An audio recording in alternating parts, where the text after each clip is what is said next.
하워드 핸드릭슨이라는 유명한 교수님이 있는데 이분은 이런 이야기를 했습니다. 지도자는 가슴에는 자석을, 머리에는 나침판을 가져야 된다, 이런 이야기를 했습니다. 여러분, 가슴에 자석이 있다는 말은 여러 사람들에게 끌어당길 수 있는, 그렇죠? 품을 수 있는 그런 사람을 말합니다. 머리에는 나침판은 이제 방향을 제시해 주는 거잖아요. 지도자는 가슴에는 자석, 머리에는 나침판을 갖고 있는 사람이다, 이런 이야기를 했습니다. 여러분, 가슴에 있는 자석은 뭘까요? 누굴까요? 예수 그리스도세요.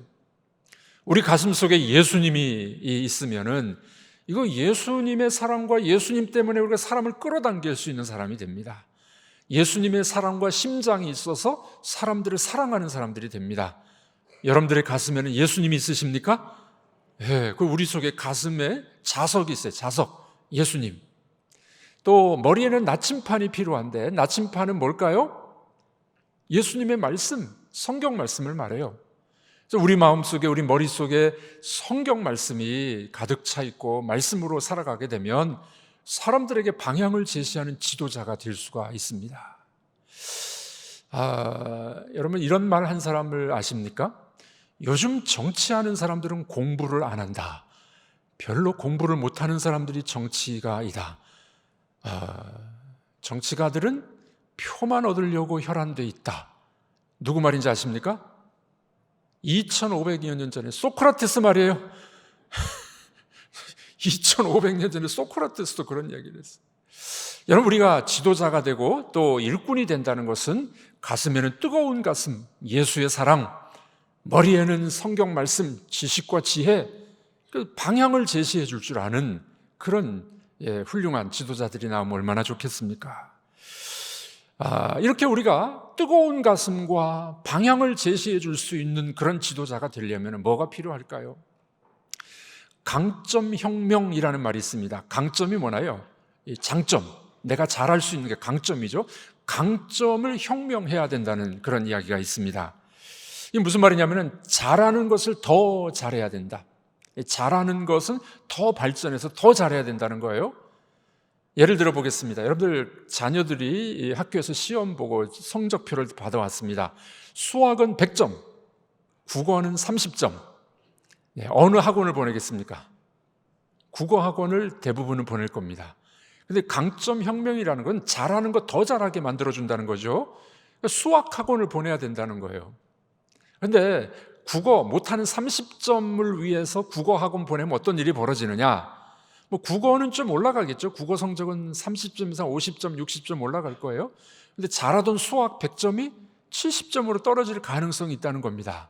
자, 그러면은 수학 70점, 국어 50점. 이거 평범한 성적보다도 좀 밑에잖아요. 그러지 말고 잘하는 수학 학원을 더 보내면은 수학을 더 잘하게 되는 전문가가 된다는 겁니다. 이게 이제 강점 혁명이에요. 강점 혁명. 왜 그런 줄 아십니까? 그 이유는 이 하류지향이라는 책에서 이런 이야기를 합니다.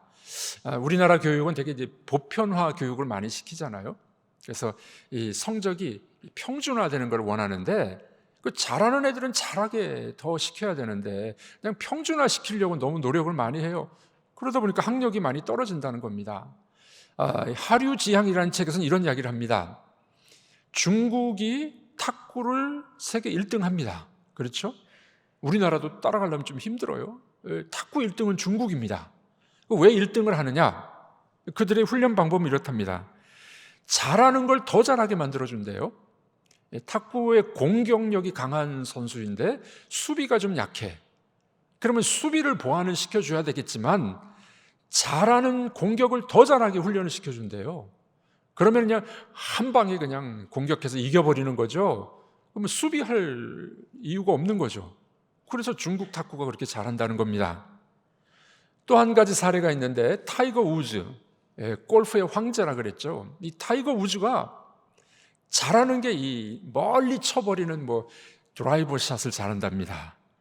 저는 드라이버 샷이 어떻게 생겼는지 모르는데 이 드라이버는 한 번에 치면 멀리 나가는 거, 장타. 근데 이 타이거 우즈가 못하는 게 벙커샷이랍니다. 모래 벙커에 빠진 것을 끌어올리는 걸 잘 못한대요. 근데 이 골프 대회를 하다 보면은 그 대회 관계자들이 모래 벙커를 어디다 만드냐면은 보통 선수들이 딱 쳤을 때 잘 떨어지는 곳에다 벙커를 만들어 놓는데요. 여러분들 골프 시합 보시면 자꾸 그 모래에 빠지는 경우에 보잖아요. 코치가 가만히 생각하니까 타이거 우즈가 잘하는 거는 드라이버 샷이야. 멀리 날리는 거. 벙커 샷은 잘 못해. 그래서 더 멀리 날리도록 연습을 시켰답니다. 타이거 우즈는 벙커에 빠질 염려가 별로 없어요. 더 멀리 날아가니까. 이게 강점 혁명이에요. 잘하는 걸 더 잘 시키라는 겁니다. 여러분들에게 여쭤보겠습니다. 여러분들 잘하는 게 뭐가 있으신가요? 또 여러분들 못하는 게 뭐가 있으신가요? 대개 우리들은 난 이것도 못해 저것도 못해. 그 못하는 거 자꾸 생각하다 보니까 진짜 못해. 여러분들이 하나님이 여러분들에게 주신 장점이 있습니다. 잘하는 것이 있어요.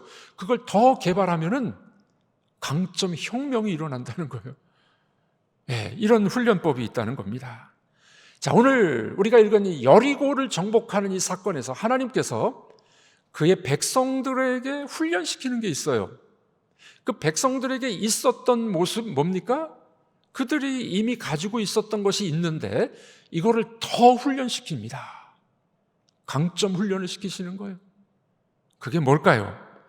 이스라엘의 행진의 비밀을 우리가 살펴보면서 하나님이 이스라엘을 어떻게 훈련시키는지를 봤으면 좋겠습니다. 아니, 지금 2023년 이 아침에 하나님이 여러분들을 더 훈련시키고자 하는 것이 무엇이 있을까요?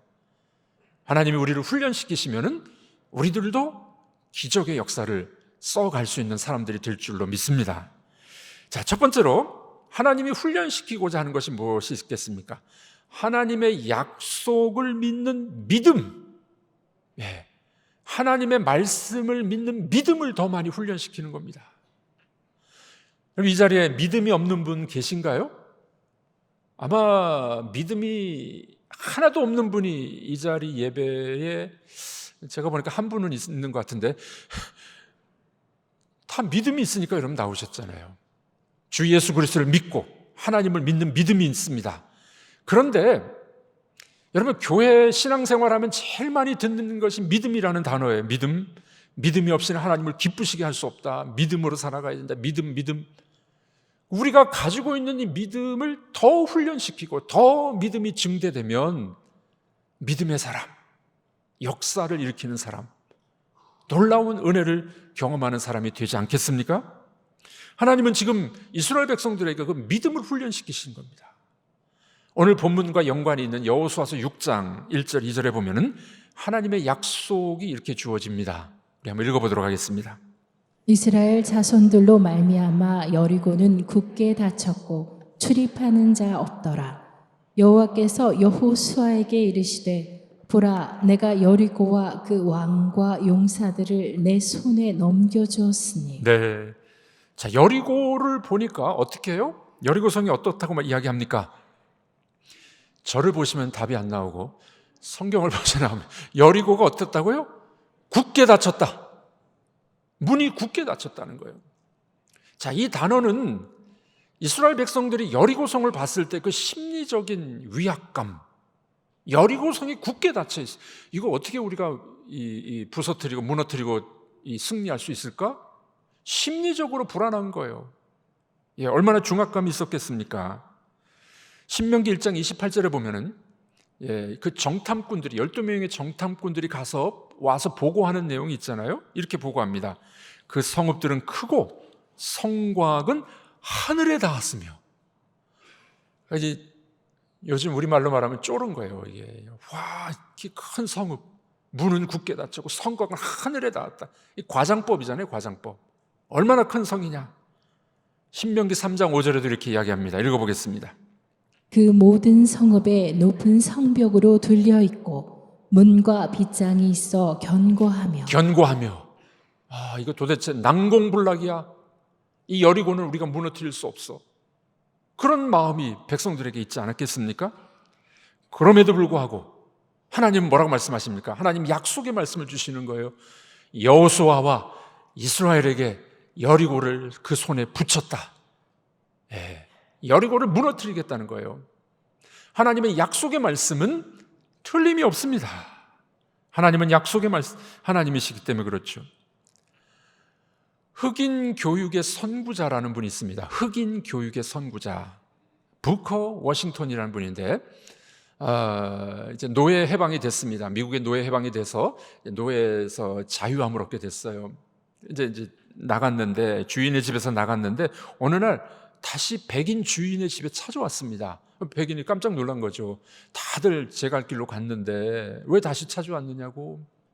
이 부커 워싱턴 이런 이야기합니다. 두 가지 이유 때문에 찾아왔습니다. 첫 번째 이유는 빚을 갚으려고 왔습니다. 당신에게 빚진 게 있는데 빚을 갚으려고 왔다는 거예요. 두 번째 이유는 내가 믿는 하나님은 약속을 지키시는 하나님이기 때문에 나도 약속을 지키려고 다시 찾아왔다는 겁니다. 네.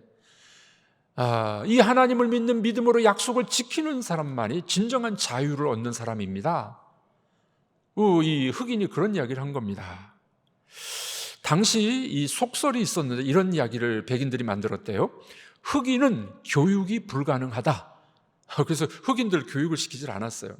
그런데 부커 워싱턴은 이 믿음을 가지고 흑인 교육의 선구자가 된 겁니다. 이 믿음이 있는 사람, 약속을 지키고 믿음을 갖고 있는 사람을 하나님이 놀랍게 쓰시는 것을 보게 됩니다.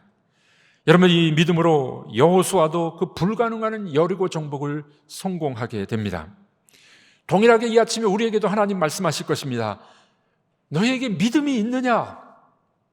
너의 믿음이, 겨자씨만한 믿음이 산을 옮길 수가 있을 거야.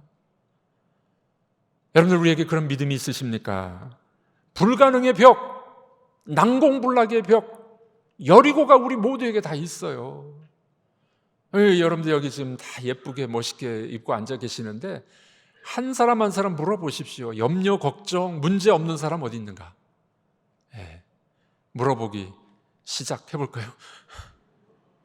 걱정, 근심 없는 사람은 아무도 없어요. 누구나 다 있습니다. 우리 앞에는 여리고와 같은 성벽이 딱하니 가로막고 있어서 너무나도 힘든 삶을 우리가 살아가고 있지 않습니까? 제가 보니까요, 돈이 많은 사람은 건강이 없는 경우가 있어요. 돈은 많은데 건강이 안 따라와. 돈도 있고 건강도 있는 사람은 이게 자식이 문제네, 자식이. 그런 경우가 참 많습니다. 돈도 있고 건강도 있고 자식도 괜찮아. 그럼 뭐가 문제 있는지 아십니까? 그런 분들은 아이고 내가 왜 사는지 모르겠다고 그냥 인생이 허무해. 돈도 뭐 건강도 다 필요 없어. 그런 사람들이 가끔 있습니다. 여러분, 우리 이 자리에 앉아있는 모두가 문제 없는 사람은 어디 있겠습니까? 어떤 사람은 여리고와 같은 그 막강한 이 문제가 우리 앞에 딱 버티고 있는 경우가 있을 수가 있습니다. 미국의 유명한 설교자였던 노만 빈센트 필이라는 이 박사님이 있었습니다. 한 번은 길을 가다가 옛날 친구를 만났어요. 옛날 친구의 얼굴이 너무 수심에 가득 찬 겁니다. 근심이 가득 찼어요. 얼굴이 초췌했습니다. 그래서 이 필 박사가 물어봅니다. 자네 얼굴이 왜 이렇게 안 좋은가? 수심이 너무 가득 차 보이네. 여보게 필, 요즘 염려와 근심이 너무 많아. 사는 게 아니야. 정말 고통스러워. 뭔 문제인가? 글쎄, 내게 문제가 계속 일어나는 거예요. 꼬리를 물고 일어나는 거예요. 산 넘어 산이라는 거예요. 그래서 너무 힘들다는 겁니다. 그 친구가 이런 이야기합니다. 나 문제 없는 곳에서 한번 살고 싶네. 문제가 없는 곳에서 한번 살고 싶네. 이 말에 노만 빈센트 필 박사는 이런 대답을 합니다. 여보게, 내가 소문 들었는데 문제 없는 곳이 딱 한 곳 있어. 그 동네에 가면 사람들이 문제도 없고 다리를 쭉 뻗고 편안하게 쉬고 있어. 거기 가고 싶지 않나? 어디냐고 좀 알려달라고. 그거 어디냐면은 이 강을 건너가면 공동묘지가 있어. 공동묘지 가면은 다 편안하게 쉬고 있어. 문제도 하나도 없어. 거기 가고 싶나? 애끼 이 사람아, 나보고 좀 죽으라는 말인가? 버럭 화를 냈답니다. 그때 이 노만 필 박사님이 이렇게 정색하고 말합니다. 자네에게 문제가 있다는 것은 살아있다는 증거야. 죽지 않았다는 거네. 예. 여러분, 우리 인생이 문제 없는 사람은 아무도 없어요. 다 있습니다. 그런데 이 문제를 우리가 어떻게 해결할 수 있을까요? 여리고성과 같은 막강한 문제가 우리 앞에 있습니다. 하나님은 우리에게 요구하고 계십니다. 약속의 말씀을 네가 믿느냐? 여러분들에게 여쭤봅니다. 여러분들 하나님의 말씀을 믿으십니까? 정말 믿으십니까? 이 믿음을 극대화시키라는 거예요. 우리에게 있는 믿음이 성장해 가야 됩니다. 이게 뭐라고요? 강점혁명이에요. 강점혁명. 우리가 가지고 있는 믿음이 점점점 성장해서 믿음의 사람으로 승리하는 여러분들이 되기를 주님의 이름으로 축복합니다. 하나님은 그 약속의 말씀을 성경에 다 기록해 놓으셨어요. 우리가 왜 자꾸 헤매고 있고 힘들고 어려워하느냐? 성경을 안 읽으니까, 성경에 어떤 약속이 있는지 모르니까 그렇다는 겁니다. 여러분, 우리 기도를 평생 5만 번 응답받은 분이 있습니다. 누군지 아십니까? 조지 뮬러, 고아의 아버지 조지 뮬러. 제가 어젯밤에 그 책을 읽어보니까 조지 뮬러는 5만 번 기도응답이 일이 아니에요. 수십만 번의 기도응답이 있었습니다. 조지 뮬러가 설교한 내용이 나와요. 5만 번 정도가 아니에요. 하나님, 먹을 게 떨어졌네요. 고아들을 어떻게 먹이고 입힐까요? 기도했더니 누가 빵집에서 빵을 팔고 남아가지고 이거 어떻게 처리할까 하는데 고아원에 들고 옵니다. 그런 응답이 수만 번의 기도 응답이죠. 조지 뮬러의 방법이 어디서 나온지 아십니까? 이 말씀에서 나온 거예요. 말씀에서. 약속의 말씀을 읽고 약속의 말씀을 붙잡고 기도했더니 하나님이 응답해 주신 겁니다. 여러분들, 이것이 믿음이에요. 믿음. 여러분들의 이 믿음이 점점점 성장해 가기를 우리 주님의 이름으로 축복합니다. 두 번째로, 우리가 가지고 있는 것 더 잘하기를 원하는 것. 하나님이 어떤 걸 원하셨을까요? 두 번째로, 그 말씀을 순종하는 것입니다. 말씀을 들었어요. 알아요. 그 다음에는 순종해야 되는 거예요. 순종. 더 중요한 건 순종입니다. 하나님이 여호수아와 이스라엘 백성들에게 지침을 내렸습니다. 구체적인 지침입니다. 남은 건 뭐가 남았어요? 순종. 그 말씀에 순종하느냐 순종하지 않느냐에 따라서 여리고가 무너질 수도 있고 무너지지 않을 수도 있다는 사실입니다. 그런데 문제가 생겼습니다. 하나님의 명령을, 약속의 말씀을 받았는데 이 명령이 좀 우리 머리로 이해가 안 되는 명령이에요. 우리 이성으로 이해가 안 되는 거예요. 어떤 명령입니까? 여리고성을 뺑뺑 돌라는 겁니다. 그놈 무너진대. 우와, 이 머리로 이해됩니까? 이 문제입니다. 하나님이 왜 비이성적인 말씀에 순종하라고 말씀하셨을까요? 여러분들, 하나님의 말씀이 머리로 다 이해된다면 안 믿는 사람도 다 믿을 거예요. 그렇죠? 근데 우리 머리로 이해가 안 되는 걸 믿으라고 하세요, 하나님은. 근데 그것을 믿었을 때는 하나님의 역사가 나타나는 거예요. 그 기독교 신앙을 뭐라고 이야기하냐면 초이성적인 믿음, 이렇게 이야기합니다. 우리 머리를 뛰어넘는 거예요. 초이성적인 믿음. 제 이야기가 아니라 그 유명했던 철학자 파스칼의 이야기. 파스칼. 신앙은 이성을 십자가에 못 박는 것이다. 파스칼의 이야기입니다. 한번 따라해 보겠습니다. 신앙은 이성을 십자가에 못 박는 것입니다. 네. 무슨 말입니까? 내 머리로는 이해가 안 돼. 그런데 내가 하나님의 말씀이니 믿고 나아갔더니 하나님의 역사를 경험하는 거예요. 이게 믿음입니다. 믿음. 여기에는 그 믿음을 붙잡고 이제는 순종의 길만 남았습니다. 따라하는 것만 남았어요. 하나님이 백성에게 어떤 순종을 요구하셨습니까? 여호수아서 6장 3절을 보면 이런 말씀이 있습니다. 우리 읽어보겠습니다.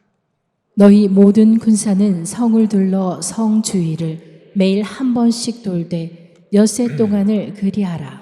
매일 한 번씩 성을 돌고 돌아오라는 거예요.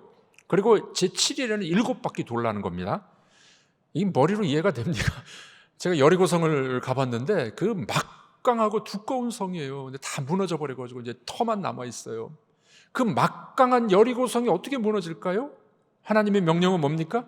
돌라는 거예요. 돌면 무너진다는 거예요. 이 세상에 돌지 않고 어떻게 돌겠습니까? 돈 사람이 돈다. 우리 인간의 머리로 이해가 안 되는 거예요. 그런데 하나님은 뭐라고요? 돌라는 거예요. 그 명령에 순종하라는 것입니다. 여리고성은 무너졌습니다. 돌았기 때문에 무너진 게 아니에요. 말씀에 순종했기 때문에 무너진 것입니다. 순종했을 때 무너진 거예요. 여러분들, 우리가 하나님 말씀을 모르십니까? 되게 신앙생활 조금 하면은요, 웬만큼 말씀을 알아요. 들은 게 너무 많아요. 알고 듣고 있는 거는 많은데 순종하지 않을 때 역사가 일어나지 않는 겁니다. 신앙생활이 재미가 없어. 아유, 내가 믿어야 될지 말아야 될지. 오늘 더워 죽겠는데 아내 때문에 그냥 억지로 따라 나왔네. 이 신앙생활이 별로 재미가 없는 이유가 뭐냐면은 알기는 아는데 순종을 안 해서 그래요. 순종을 안 해서. 저는 목회자로 설교자로서 제 시간에 거의 5, 60% 이상은 설교 준비하고 설교하는 사람입니다. 네. 근데 저의 가장 큰 딜레마 중에 하나는 뭐냐면은 내가 그렇게 많이 설교를 하는데 일주일에 6번 제가 설교를 하거든요. 그렇게 많이 설교를 하는데 그 말씀대로 내가 못 살아갈 때 그때 참 죄송하고 딜레마에 빠질 때가 있습니다.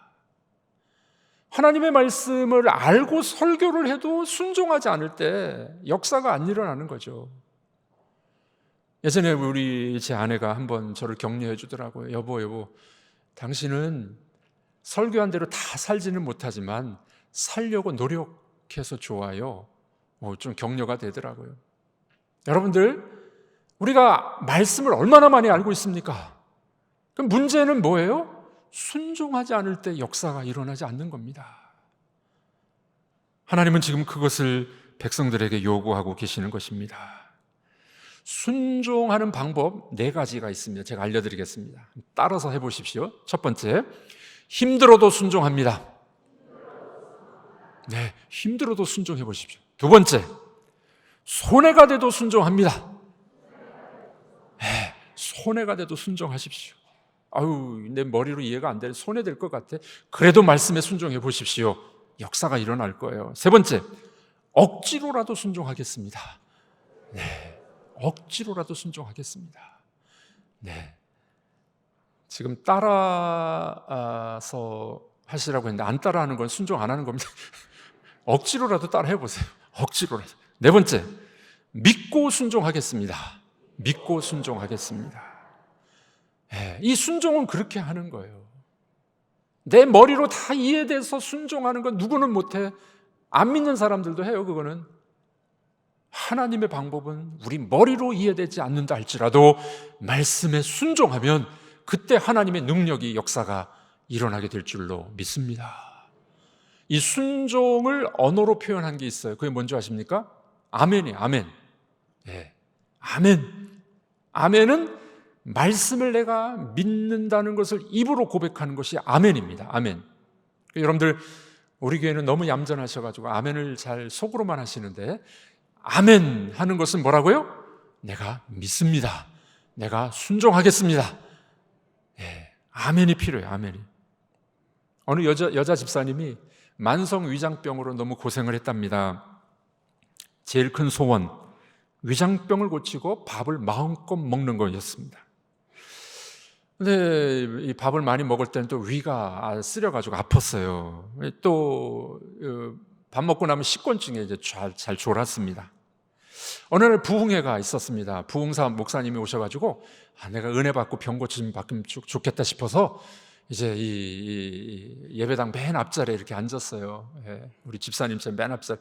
옛날에 부흥사들은 뭐라고 이야기했습니까? 앞자리는 무슨 자리? 금자리. 금자리에 앉으셨어요. 그런데 이제 밥 먹고 왔더니 졸리네. 졸지 않으려고 애를 써도 졸음이 와서 큰일 났습니다. 꾸벅꾸벅 졸았어요. 예, 설교 시간에 꾸벅꾸벅 졸았습니다. 그 목사님이 막 강대상도 치고 막 큰 소리로 설교도 하고 헛기침도 했는데 이 잠을 깨질 않는 거예요. 이 강사 목사님 화가 났습니다. 이봐요, 조는 사람, 밥이나 실컷 처먹고 살아라. 그랬더니 이분이 아멘 해버려요. 졸다가 그냥 아멘 해버렸어요. 아이고, 놀라운 것은 아멘 하고 위장병이 고침받았다는 겁니다. 여러분들, 우리가 웃어 넘기긴 너무 아까운 이야기입니다. 순종, 아멘, 그때 역사가 일어나게 될 줄로 믿습니다. 여러분, 불순종하고 반항할 때 그때 죄악이 찾아오게 돼 있어요. 아담과 하와는 하나님 말씀에 불순종해가지고 원죄, 타락의 역사가 들어오지 않았습니까? 순종하는 것은 하나님의 은혜를 경험하고 복받는 비결인 줄로 믿습니다. 이스라엘 백성들, 여리고를 돌으라고 하나님 명령했는데 이해가 되지 않았지만 돌았어요. 그래서 여리고성이 무너지지 않았습니까? 그런데 한 가지 더 놀라운 명령이 있습니다. 그게 뭔지 아십니까? 말하지 말라는 거예요. 침묵. 여리고성을 돌 때 말하지 말라는 겁니다. 여호수아 6장 10절 우리 읽어보겠습니다. 여호수아가 백성에게 명령하여 이르되 너희는 외치지 말며 너희 음성을 들리게 하지 말며 너희 입에서 아무 말도 내지 말라. 그리하다가 내가 너희에게 명하여 외치라 하는 날에 외칠지니라. 여리고성을 돕니다. 돌 때 어떻게 하라고요? 말하지 말라고. 침묵. 왜 그랬을까요? 성경에는 답이 안 나와요. 근데 우리는 추정해 볼 수 있습니다. 한 두 가지 이유가 있습니다. 첫 번째 이유는, 말하지 말라고 한 이유는 불평하지 않도록 하기 위함입니다. 여러분들, 말했으면 어떤 일이 벌어졌을까요? 돌면서 진짜 돌아버리겠네, 하나님. 이게 뭘, 우리 자꾸 돌라고 더워 죽겠는데. 불평하면요, 불평은 전염이 됩니다. 여러분, 그런 거 아시죠? 한 사람이 불평하면은 그 말 들은 사람 또 불평하게 돼 있어요. 그럼 말하지 말라는. 제가 우리 교회를 건축하면서 또 우리 목회하면서 그런 얘기 많이 말씀드렸습니다. 한국 교회가 시끄럽고 싸우는 이유 중에 하나는 뭐냐면 말이 많아서 그래, 말이 많아서. 반대하시는 분들은 왜 반대하느냐? 아유, 성도가 그러는데 뭐 이렇다고 이야기하는데 그게 자기 말이에요. 대체로 자기 말이야. 자기가 하기 싫으면 반대할 경우가 많습니다. 그래서 반대하거들랑, 반대하고 싶으면은 반대하지 말고 입은 다물고 뭐만 하라고요? 기도해 주세요, 기도. 반대 안 하면은요, 다른 분들이 다 해요, 다른 분들이. 내가 반대하면은 나 때문에 다른 사람이 못 해요. 그게 교회 일이 그렇더라고요. 하나님은 여리고를 돌 때 입 다물어, 말하지 마. 침묵하고 돌아. 부정적인 이야기가 돌지 않기 위함입니다. 두 번째 이유는 뭘까요? 더 중요한 이유가 있습니다. 침묵하면서 돌 때, 침묵하면서 하나님을 묵상하라는 거예요. 하나님의 약속의 말씀을 붙잡으라는 겁니다. 여러분들, 우리는 말을 너무 많이 해서 하나님의 뜻을 잘 모르는 겁니다. 침묵해 보십시오. 조용히 잠잠히 기다려 보십시오. 하나님의 말씀이 들리기 시작합니다. 하나님이 역사하기 시작하는 거예요. 옛날 신앙의 선배들은 이 침묵 훈련을 대단히 중요하게 여겼던 것이었습니다. 사라 맥롤린이라는 분이 이런 이야기했습니다. 하나님의 임재에 들어가는 패스워드가 바로 침묵이다. 하나님의 임재에 들어가는 열쇠는 침묵이다. 여러분, 기도할 때 내 말만 하고 일어서지 마시고 조용히 앉아서 하나님을 묵상해 보십시오. 그때 역사가 일어나게 됩니다. 이들은 여리고를 돌면서 침묵했어요. 순종했습니다. 그때 하나님의 기적 같은 역사가 일어나서 여리고가 무너져 버렸어요. 우리 가을에 이스라엘 성지순례 가는데 한번 가봅시다. 여리고가 무너졌는지 안 무너졌는지 확인해 봤으면 좋겠어요. 제가 이번 주간에 몇 권의 책을 읽었는데 마크 배털슨이라는 분이 All In이라는 책을 썼는데 거기에 나오는 이야기입니다. 1세기 전에는 편도 선교사들이 있었답니다. One Way Missionaries. One Way. 여러분들 이 비행기표나 배표를 끊을 때 이렇게 왕복권을 끊잖아요. 이 선교사들은 One Way 티켓만 산 거예요. One Way. 왜냐하면 이제 이 사람들은 가서 죽을 각오를 하고 가기 때문에 그렇습니다.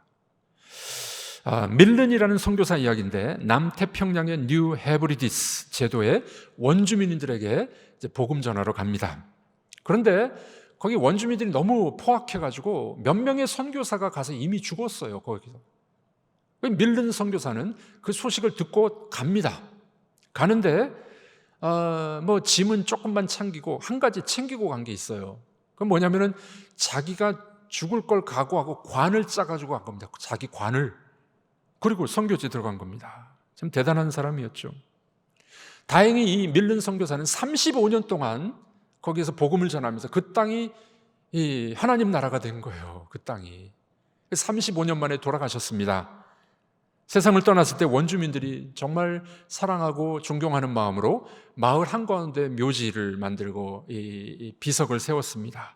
비문을 이렇게 새겼다고 합니다. 그가 왔을 때는 빛이 없었다.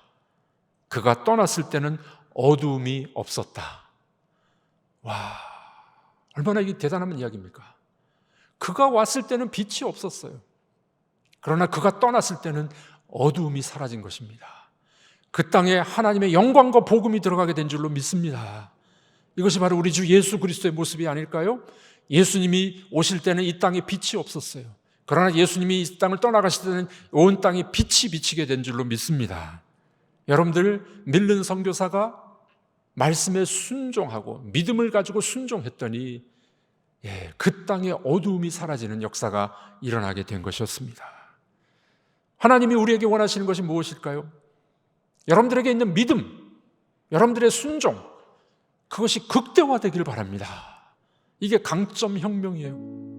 우리가 가지고 있는 믿음이 더욱더 성장하셔서 하나님의 역사를 경험하는 여러분들 되시길 바랍니다.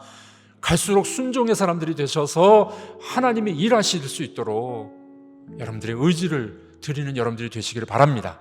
믿음과 순종, 이걸 통해서 여리고가 무너졌습니다.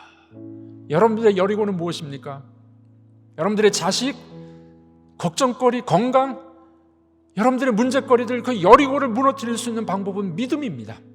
그리고 그 말씀에 순종하십시오. 그때 여러분들 앞에 있는 여리고는 무너져서 하나님의 그 놀라우심이 드러날 줄로 믿습니다.